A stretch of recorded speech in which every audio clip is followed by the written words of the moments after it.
ছাত্রী সাহেব কুমিল্লা হুজুরকে হুজুরের মূল্যবান বক্তব্য প্রদান করার জন্য সবিনয় অনুরোধ জানাচ্ছি। আসসালামু আলাইকুম ওয়া রাহমাতুল্লাহি ওয়া বারাকাতুহু। আপনারা সকলে ভালো আছেন? আপনারা কি সুস্থ না অসুস্থ? সুস্থ মানুষের আওয়াজ কি কম না বেশি?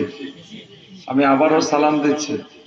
আমি ভাবছি মোটামুটি 1 ঘন্টা বা 1.5 ঘন্টা সময় হলে মোটামুটি বলা যায়, কিন্তু সময় অত্যন্ত কম।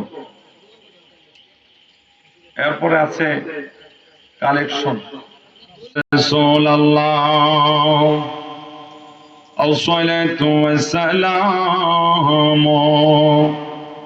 عليك يا حبيب الله الصلاة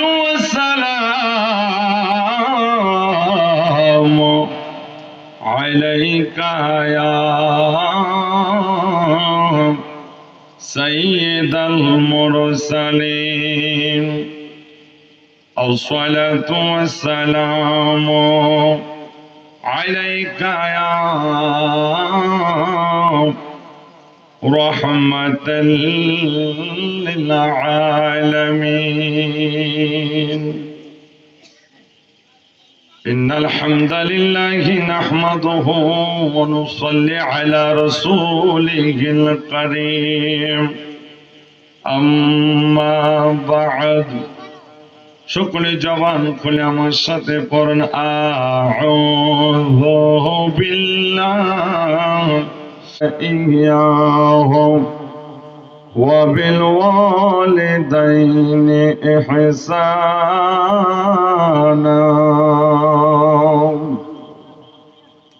ইলাল আখিরিল আয়া بسم الله الرحمن الرحيم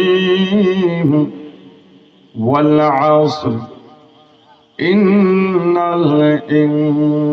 الإنسان لفي خسر إلا الذين آمنوا وعملوا الصالحات وتواصوا بالحق وتواصوا بالصبر صدق الله العظيم وصدق رسوله النبي الحبيب الكريم إن الجنة تشتاق 5 نفر تالي القرآن وحافظ اللسان ومطمع الجعان ومقسم العربان